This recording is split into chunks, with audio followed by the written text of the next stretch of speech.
Chris Dwyer. I just wanted to follow up on that Greg Maddox post.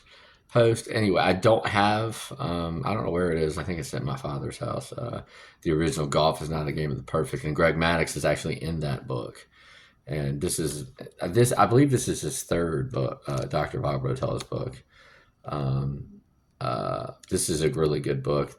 How Champions Think is really, really good. It's actually, he talks about training like corporate high level salesmen and talks about CEOs and stuff. But anyway, anybody doesn't know Bob Rotella, he's been the chief sports psychologist in golf since I was in high school in the early '90s or late mid '90s, and I read that book. Golf is not a game of the perfect, and he talks about Greg Maddox in that and his ability to stay level and not get too high or too low. Because I mean, if you think about it, I mean, to me is you get too excited, you can't level yourself to throw in another good pitch, and the mind goes in so many different directions so quick. And if you watch Greg Maddox and any of he looks boring, right?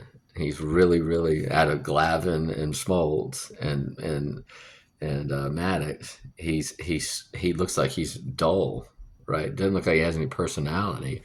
Well, that's how he trained himself. That's how he trained himself to always be like that. And it's so important for post-traumatic stress disorder.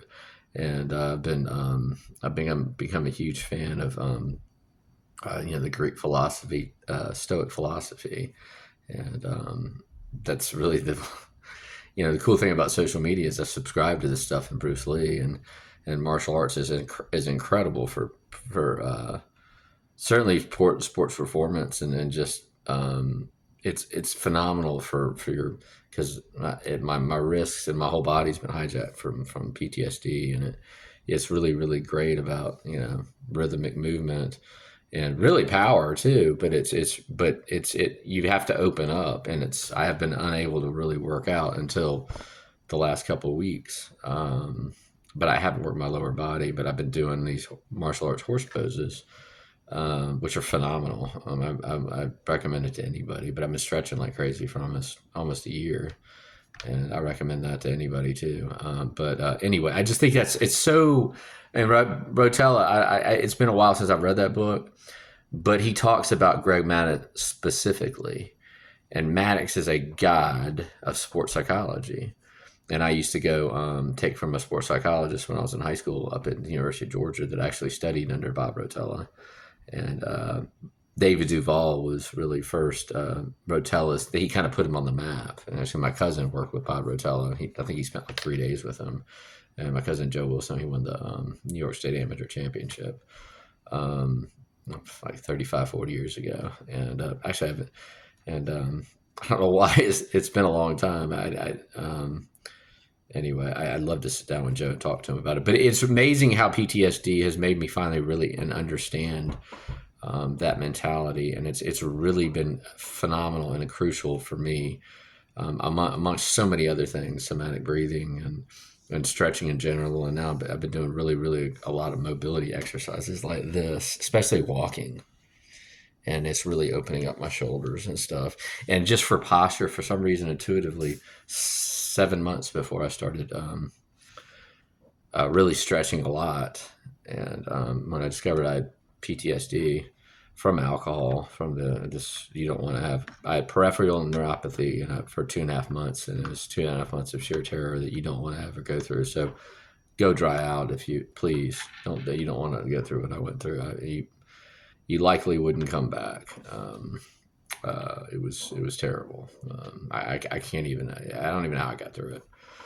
But I think that all in itself is what makes I think it's so unbelievable that I've done what I've done in 10 months. But you use everything you can. But I think it's so and just seeing these amazing athletes and entrepreneurs that all really incorporate the same type of thinking to work on fundamentals. And the Saban talks about this. Don't look at the scoreboard. So if you don't look at the scoreboard, if you're a lineman, and today if Georgia's up, or if Georgia's, if Saban's coaching Alabama, and the defensive tackle or defensive lineman is on the left hand side, and he looks up the scoreboard and sees that there's 5 minutes left in the game, and they're down. It's 24-14, Georgia them, and he gets nervous. He gets hit in the face, and then he gets pissed off, right? Because he looked at the scoreboard, right? So, and a running back comes running by him, runs by him, gets a first down. That kills that's why Saban says that. I think it's that hopefully that makes sense. I'm going to talk about that more in a lot of the stuff because I've got hundreds of these videos, and I've been working on this for over a year, inspired by the Van Wright. I love you, buddy. Dr. Ben, the eye doctor, he wanted to tell you hello, and he's like, "Where is he?" And I was like, "Is he in Michigan?" I was like, "I don't know. He's caddying somewhere." I haven't talked to him, and but you inspired me, buddy, to work on public speaking, and I actually love it, and I'm really looking forward to talking, hopefully, about this in front of people. So, but anyway, if like literally this stuff, like sports psychology, it's hard to understand until you really incorporate and start doing it, and then it makes sense and it works over time. And I was always bad about that. My college teammate Eric Williamson, he was an All-American at Presbyterian College, and I think Eric would have played the PGA Tour if he hadn't broken his back. And he pulled me away one day at a party, and he was like, "Well, one, I was always worried about my swing." Which is the worst thing you can do in golf. But anyway, but posture has a lot to do with that. So I have reasons behind that. But Eric was right, and whenever I wasn't thinking, I was playing better. But anyway, he pulled me around. And he was like, "I'm thinking about going down and quitting school and going down to Sea Island and seeing if Davis Love could see if I could play." And Eric was. He was phenomenal. He was such a great athlete. He was a quarterback in high school, and he got sandwiched between two guys and broke his back. And but he could maneuver it in the fairway, and he didn't have the best mechanics. And I always said I always told he was the best ball striker on the team. He should have been an All-American. My big brother in my fraternity, but Chris he was an all SAC player, and so I was like, I always said, I was like, easy, Eric doesn't hit it in the middle of the face, but it gets out there in front. He always keeps it out there in front of you. I was like, you ever notice that? It's like, it never looks like he hits it solid.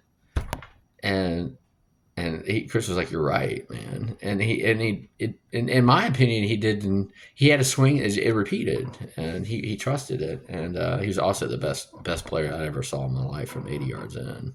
I don't know how many times we played, and he'd hit it errantly off the tee or something, and he'd pitch it out to 80 yards, and he'd get it up and down. Anyway, but I was, it's amazing when after you put a wedge in my hand, I never thought about it.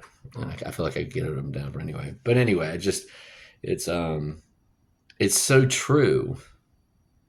Teachings like that, and not getting too high or too low, like Bob Rotella says in that book. Anyway, check it out. It's an amazing.